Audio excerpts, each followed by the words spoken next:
Hello everyone, हम 3.2 हम start कर चुके थे और उसके हम शुरू के 2 क्वेश्चन कर चुके थे, जिसमें पहला क्वेश्चन के कुछ पार्ट थे, 6 पार्ट। फर्स्ट क्वेश्चन के लगभग 6 पार्ट थे, वो हम कर चुके थे। और सेकंड क्वेश्चन हम कर चुके थे जिसमें हमने m की वैल्यू निकाली थी। यह अब आ चुका हमारे इस वीडियो का सेकंड पार्ट, जो कि अब चलेगा क्वेश्चन नंबर 3 से। तो ध्यान से वो देखते हुए चलना, ठीक है, क्योंकि वीडियो इस टाइम ज़्यादा लंबी हो रही है, तो मैंने सोचा इसको 2 पार्ट में बना लेना चाहिए। तो अब तीसरा क्वेश्चन बचता है, इसके भी 5 या 6 पार्ट है। तो देखते हैं, बिना देरी करे सीधे सीधे इनके आंसर निकालते हैं। तो हम बात कर रहे थे सब्स्टिट्यूशन मेथड की, ठीक है। अगर सब्स्टिट्यूशन मेथड नहीं पढ़ा है तो पहले जाकर के सब्स्टिट्यूशन मेथड सीख लेना क्या होता है। सीधे सीधे बात करता हूँ क्वेश्चन नंबर 3 की। मैं इधर पेन चेंज कर लेता हूँ एक बार अपना, ठीक है भाई। सब्स्टिट्यूशन मेथड है। क्वेश्चन नंबर फर्स्ट क्या लिखा है मेरे पास,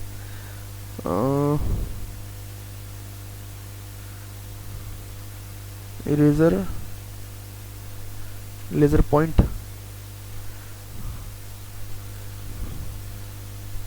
थोड़ा सा एक बार पेन सेट कर लेने दो, ठीक है। इसके बाद ये भी नहीं है पेन,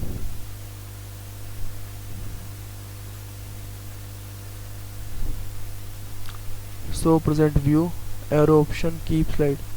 चलो इसमें नहीं दिख रहा, चलो ऐसे ही करते हैं।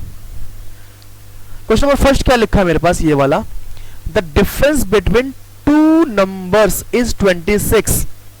डिफरेंस का मतलब अंतर, 2 संख्याओं के बीच का अंतर हमें दे रखा कितना, 26। अंतर का मतलब घटा करके। And 1 number is 3 times the other, जो एक नंबर है वो दूसरे का 3 गुना है। हिंदी वाले भी ध्यान से सुनते चलना, ठीक है। तो पहले मैं लिख लेता हूं 2 नंबर होंगे क्या, क्योंकि हम लीनियर इक्वेशन कर रहे हैं एक्स वाई के रूप में, तो मैं एक्स और वाई लेके चलता हूं।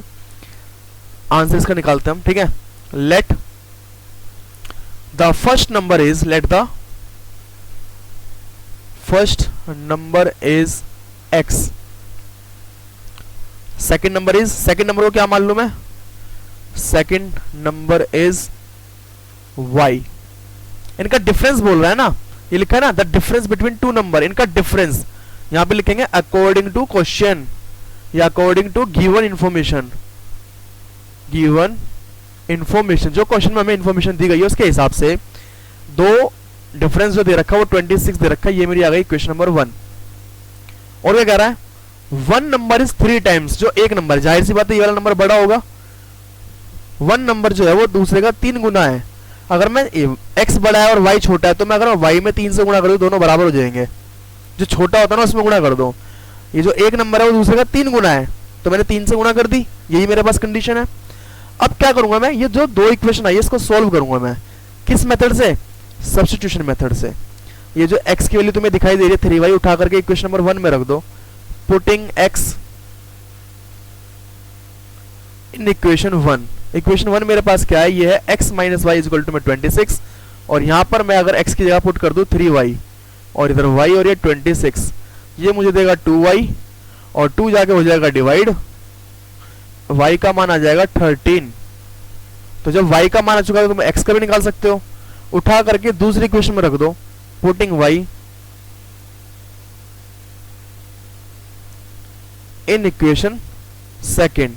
सेकंड क्या थी हमारी, x equal to 3y, y की वैल्यू अभी भी कितनी आई, 13 आई है, तो x की वैल्यू कितनी आ जाएगी, 39।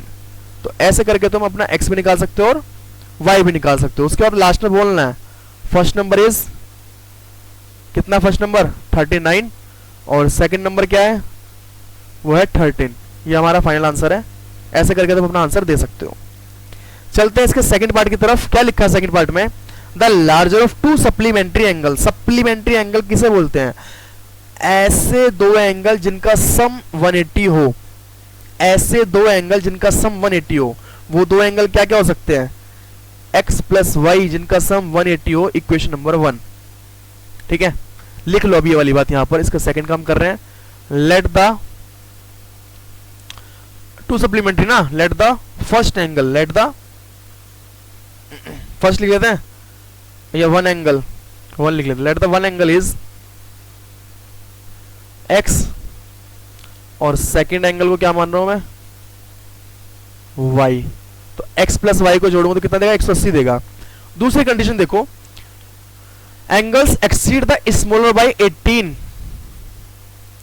18 डिग्री जो है एक्सीड है, बड़ा है, ठीक है।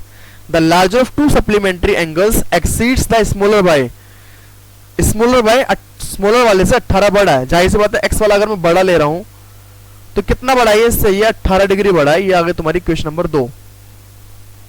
ये 2 इक्वेशन आ चुकी है, यहां से किसी भी एक्स या वाई की वैल्यू निकालो और रख दो। तो मैं सेकंड इक्वेशन को देखता हूं, फ्रॉम इक्वेशन सेकंड अगर मैं यहां से x माइनस वाई 18 से y को उधर ले जाता हूं तो मुझे मिलेगा 18 प्लस वाई, इक्वेशन नंबर 3। ये जो x की वैल्यू आई है इसको उठा करके रख दो इक्वेशन नंबर 1 में। Putting x in equation number 1, equation number 1 हमारी थी x प्लस वाई बराबर में 180। x की वैल्यू 18 प्लस वाई अभी अभी आई है ये वाली, और ये वाला y ऐसा का ऐसे ही, ये वाला y ऐसा का ऐसे ही। y और y मिलकर बनाएंगे 2y, और ये 18 हो जाएगा माइनस करूंगा तो देगा मुझे 162, और 2 जाकर हो जाएगा डिवाइड। y का मान यहां से कितना आ जाएगा 81, यानी कि y की वैल्यू आ चुकी है 81 डिग्री। हमें x की वैल्यू भी चाहिए, ये y की वैल्यू उठा करके यहां रख देना। पुटिंग y, या किसी में भी रख सकते हो, जब एक बार वैल्यू आ जाए ना फिर किसी में भी रख दो। Putting y in equation number 3, पहले इक्वेशन लिखूंगा मैं, क्या थी 18 प्लस वाई, 18 क्या वैल्यू आई थी इसकी 81, और अगर मैं इसको जोड़ता हूँ ये मुझे देगा 99 डिग्री। तो ऐसे करके हमने अपना x और y दोनों निकालने हैं, ये दोनों एंगल हमारे पास आ चुके हैं। जोड़ोगे तो 180 देगा, और अगर इनको घटाओगे तो ये 18 भी देगा। क्लियर है? चलते हैं आगे अगले क्वेश्चन की तरफ, बिना टाइम वेस्ट करे सारे क्वेश्चन करेंगे, ठीक है, बस आप देखते जाओ। क्या लिखा हुआ थर्ड पार्ट में, the coach of cricket team, जो कोच है क्रिकेट टीम का वो बाय करता है 7 बैट्स और 6 बॉल, कितने में 3800 में। ना तो हमें बैट की कीमत पता, ना ही हमें बॉल की कीमत पता, तो बैट की कीमत को मान लेता हूं x, और बॉल की कीमत यानी वैल्यू को मान लेता हूं y। Let the cost of bat x, let the cost of ball y। इस लाइन का मतलब है कि ऊपर वाला सेम है। तो भैया इसने 7 तो बैट खरीदे हैं x रुपए के, और 6 बॉल खरीदे y रुपए की, और इसने 3800 रुपए दिए हैं। Let us say buy 3 bat and 5 ball for इतने रुपए। बाद में उसने 3 बैट और 5 बॉल और खरीदी, कितने रुपए में 1750 रुपए में, 1750 में। इक्वेशन नंबर 2, ये 2 इक्वेशन मेरे सामने आ चुकी है। तो देखते हैं इस इक्वेशन को हम कैसे उड़ाएंगे, ध्यान से देखना। ये जो 5y है इधर क्या हो जाएगा माइनस, फ्रॉम इक्वेशन सेकंड, तो 3x प्लस 5y इक्वल में 1750। ये जो 5y है उधर जाके क्या हो जाएगा माइनस का हो जाएगा, और 3 जाके हो जाएगा डिवाइड। ये आ चुकी है मेरे पास x की वैल्यू, इसको नाम दे दिया मैंने क्वेश्चन नंबर 3। क्लियर है? अब क्या करूंगा मैं, इस x की वैल्यू उठा करके क्वेश्चन नंबर 1 में रख देना, क्योंकि हमने सेकंड से तो निकाली है। पुटिंग x इन इक्वेशन 3, क्या है मेरी 3, ये हैगी, यही है। मैंने क्या कर दिया, putting x in equation number, हाँ गलत कर दिया। चलो देखो इधर, इसे बैठा देते हैं। जो मेरी x की वैल्यू आई है उसे उठा करके इक्वेशन नंबर 1 में रखना है, जिससे निकालोगे उसमें मत रखना, अलग में रखना है। तो पहले मैं इक्वेशन लिखूंगा 7x प्लस 6y इक्वल में क्या 3800। अब मैं x की जगह सीधा सीधा वैल्यू पुट करूंगा, ठीक है, ध्यान से देखना। ये 7 और x की जगह जो x की वैल्यू मैंने निकाली थी क्वेश्चन नंबर 3 में, क्या निकाली थी 1750 माइनस 5y बटे में 3। उसके बाद ये 6y ऐसा का ऐसा ही, और ये 3800 ऐसा का ऐसा ही। मल्टीप्लाई कर लेते 7 के अंदर जाएगी तो 0, 7 पंजे 35, 7 7 49, और 49 और 3 52, 7 कम 7 और 5 12, और 5 से करूंगा तो देगा मुझे 35y और नीचे 3। ये प्लस का 6y ऐसा का ऐसे ही, और ये 3800 ऐसा का ऐसे ही। अब ऐसा तो जुड़ेगा नहीं, इसका एलसीएम लेके जोड़ना पड़ेगा मुझे। तो ये 12 250 माइनस का 35y, ये 3 इधर जाएगा तो बनाएगा ये 18y, और बटे में आ जाएगा 3, एलसीएम आ चुका है पूरे का 3800। ये 3 जाएगा इधर मल्टीप्लाई होने के लिए, 12,250 ये मुझे काट के देगा 17y माइनस का 17y, और इधर 3800 में 3 की मल्टीप्लाई होगी तो ये मुझे क्या देगा 3 की मल्टीप्लाई, ये देगा मुझे 0 0 3 8 24 3 3 9 और 2 11, 12,250 माइनस का 17y। अब मैं क्या करूंगा, इस 17y को ले जाता हूं इधर और इसको ले जाता हूं इधर, तो 12,250 में से ये 11,400 घटाऊंगा और 17y उधर के हो जाएगा प्लस का, क्या देगा ये घटने के बाद मुझे, इसको माइनस कर लेते हैं 0, 5 में से अगर 0 जाएगा तो 5 बचेगा, और इधर 12 में से 4 गया तो 8 बचेगा, इधर 1 में से गया 0, 850 बचेगा। ये आ गया 17y इज इक्वल टू में 850। क्लियर है। अभी इधर आते हैं साइड में थोड़ा सा, अभी 17 ये डिवाइड होने के लिए जाएगा इसके नीचे, और यहां से मुझे y की वैल्यू मिल जाएगी 17 पंजे 85, ये 50 आ चुकी है y की वैल्यू, यानी कि y था बोल की कीमत कितनी है 50 रुपए। ऐसे ही मैं बैट की कीमत और निकाल लेता हूँ। बैट की कीमत के लिए मुझे ये इस इक्वेशन का यूज करना पड़ेगा। ये जो 50 आया है इसका क्या तुम किस में भी रख दो, ठीक है, हम वहां से निकालेंगे वैल्यू, चलो किस में भी रख देते हैं। इसको याद रखो, ये 50 आया मेरे पास और ये मैं इक्वेशन नंबर 1 में रख रहा हूँ, ठीक है, इसको साइड में करते हैं हम। चलो भाई, y की वैल्यू मेरे पास क्या आई थी 50 आई थी, और जो हमारी पहली इक्वेशन थी वो थी ये, मैं इक्वेशन नंबर 1 में रख के निकाल रहा हूँ। x की वैल्यू क्या रखूँ मैं, x की वैल्यू तो हम निकाल रहे हैं, और y की वैल्यू मेरे पास 50 आ चुकी है। ये मुझे देगा 300, ये 7x, और ये 3800। 300 देगा क्या हो जाएगा माइनस 3800 में से अगर 300 गया तो ये बचेगा 3500 35, और ये 7 जाके होगा डिवाइड, x का मान आ जाएगा तुम्हारे पास कितना 35 है इधर, 7 पंजे 35, 500, यानी बैट की जो कीमत है वो कितनी है 500 रुपए का, और जो बॉल है वो कितने रुपए की है वो 50 रुपए की है। ये मेरा इस क्वेश्चन का आंसर है। आशा करता हूं समझ में आ गया होगा, बस थोड़ी सी कैलकुलेशन थी, दोबारा देख लेना अगर नहीं समझ में आया तो, ठीक है। अगले क्वेश्चन की तरफ, ये हमने 3 कर चुके हैं, क्वेश्चन नंबर 4 इसका 4th पार्ट आ चुका है, तो ध्यान से देखना कैसे होगा। The taxi charges in a city consist of a fixed charge together with the charge of for the distance covered।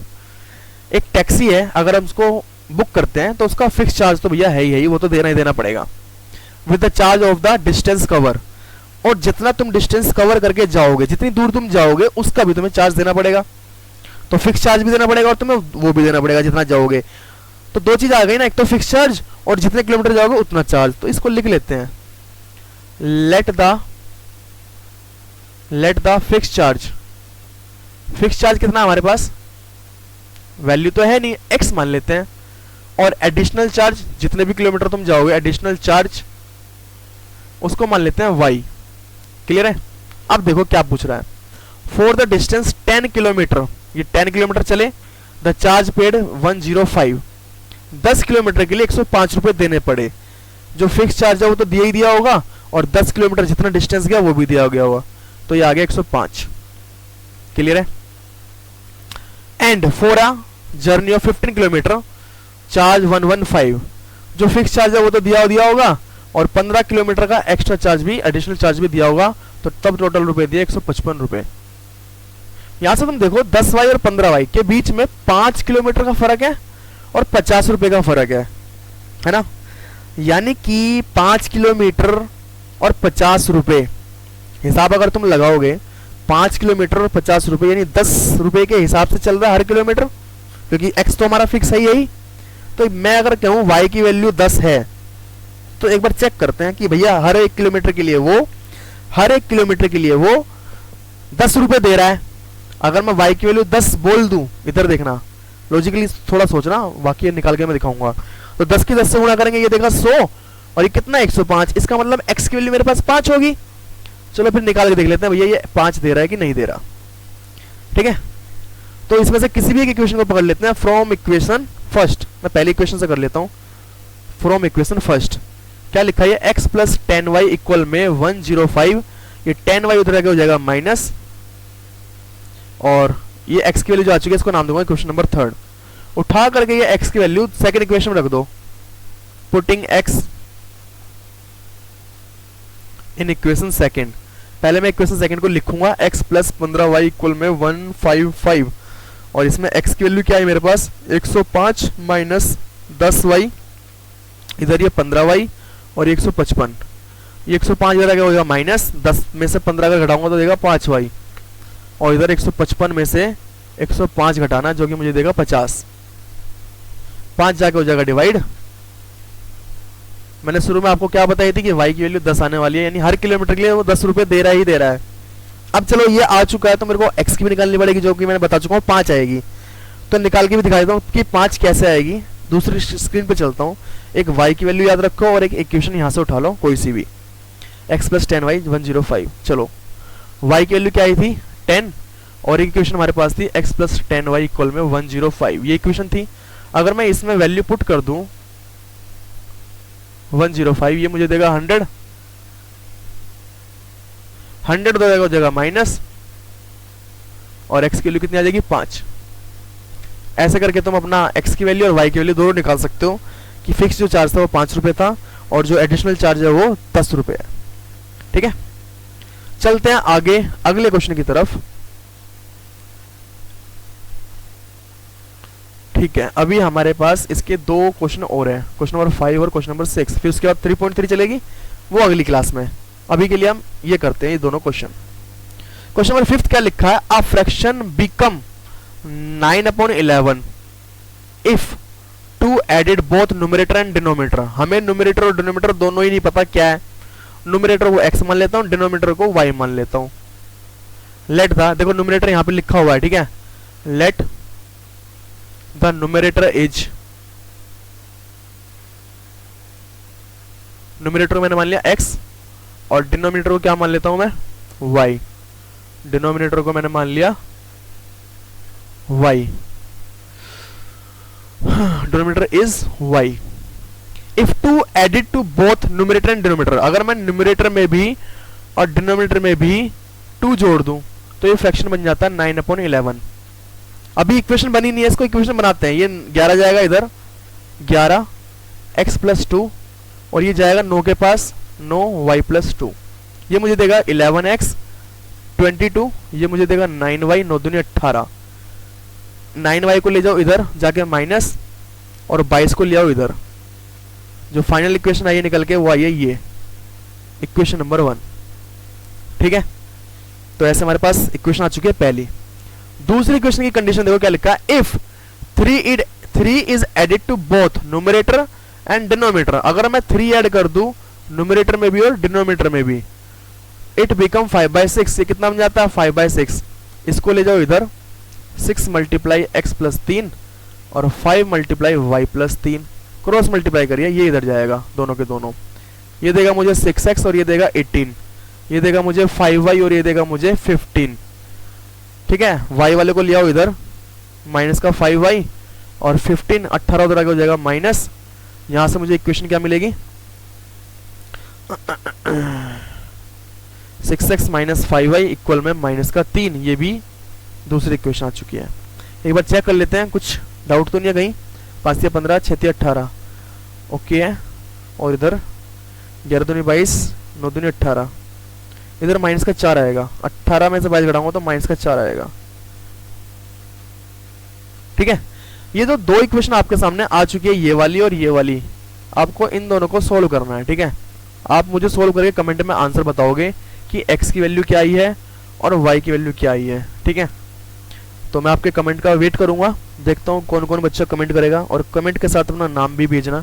ठीक है, ताकि मैं अगली वीडियो में आपका नाम लेके बोलूं कि भैया ये बच्चे जो है कमेंट करते हैं और वीडियो को देखते हैं और ध्यान से पढ़ते हैं। तो कमेंट में आंसर देना है और साथ में अपना नाम भी लिखना है। चलते हैं अगले क्वेश्चन की तरफ। क्या है क्वेश्चन नंबर 6 यानी थर्ड का 6th पार्ट। ये मुझे दे रखा है 5 year hence, 5 साल बाद, the age of Jacob will be 3 times that of his सन।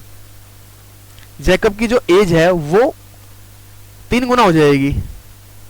कब? 5 साल बाद। अभी तो हमें जैकब और उसके सन की एज ही नहीं पता। तो इसको हम लेट कर लेते हैं फिर से, let the age of Jacob is x, और सन की एज को क्या मान लूं, सन्स एज वाई। ठीक है, कितने साल बाद, कितने साल बाद, 5 साल बाद, 5 ईयर लेटर, 5 ईयर हेंस लिख लेते हैं, ये जो बोल रहे हैं। जो जैकब की एज है 5 साल बाद, जैकब्स एज, वो 5 साल बाद x प्लस 5 का हो जाएगा, भाई 5 ही तो जोड़ना है, अभी जितने भी साल का उसमें 5 जोड़ दो। और जो सन की एज होगी, सन की जो एज होगी वो क्या हो जाएगी, वो हो जाएगी y प्लस 5, कितने टाइम्स, 3 गुना, 5 साल बाद 3 गुना हो जाएगी। 3 गुना कौन हो जाएगा, जैकब हो जाएगा ना, उसका पिता हो जाएगा। ठीक है, अगर मैं बच्चे में 3 से गुना कर दूं तो दोनों बराबर हो जाएंगे। तो ये x प्लस 5 ऐसा कैसे, ये 3y और ये देगा मुझे 15। y वाली टर्म को ले जाओ इधर, ये देगा उधर 3y और 5 इधर जाके हो जाएगा माइनस, इक्वेशन निकल के आई है x माइनस 3y इक्वल में 10, इक्वेशन नंबर 1। पहली इक्वेशन आ चुकी है। दूसरी इक्वेशन के लिए क्या करेंगे, ध्यान से देखना, 5 ईयर एगो, 5 साल पहले, अगर अभी जैकब 10 साल का है, एक एग्जांपल लेते हैं, अगर अभी जैकब 50 साल का मान लेते हैं, तो 5 साल पहले कितने का रहा होगा, 45 का रहा होगा ना, 5 घटाया ना। तो अगर अभी जैकब x साल का है तो 5 साल पहले वो x माइनस 5 का रहा होगा, कौन, जैकब रहा होगा ना। जैकब की एज लिखेंगे नीचे, ठीक है, जैकब्स एज x माइनस 5, और सन की एज क्या रही होगी, सन एज y माइनस 5। कितने गुना है भाई, जैकब एज वाज 7 टाइम्स, 5 साल पहले वो 7 गुना था।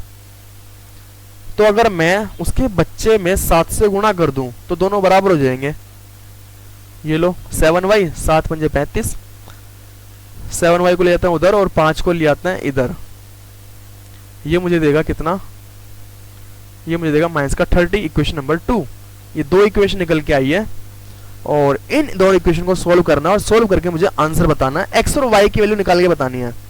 जो x की वैल्यू आई है वो आएगी जैकब की एज, और जो y की वैल्यू आई है वो उसकी सन की एज। तो वो तुम मुझे कमेंट में करके बताओगे, सेम जैसे पीछे वाले करोगे कि भैया x की वैल्यू क्या आई है और y की वैल्यू क्या आई है। और जो मुझे कमेंट करके बताएगा वो कमेंट के साथ साथ अपना नाम भी लिख के भेजेगा, ताकि मैं अगली वीडियो में उसके नाम को अप्रिशिएट करूं और बताऊं कि ये बच्चे जो है वो एक्टिव रहते हैं और वो पढ़ते रहते हैं। ठीक है, मिलते हैं अगली वीडियो में, जब तक के लिए टाटा और बाय बाय। हाँ, तो हम नई एक्सरसाइज के साथ में मिलेंगे, जब तक आप इनकी प्रैक्टिस करो। ठीक है।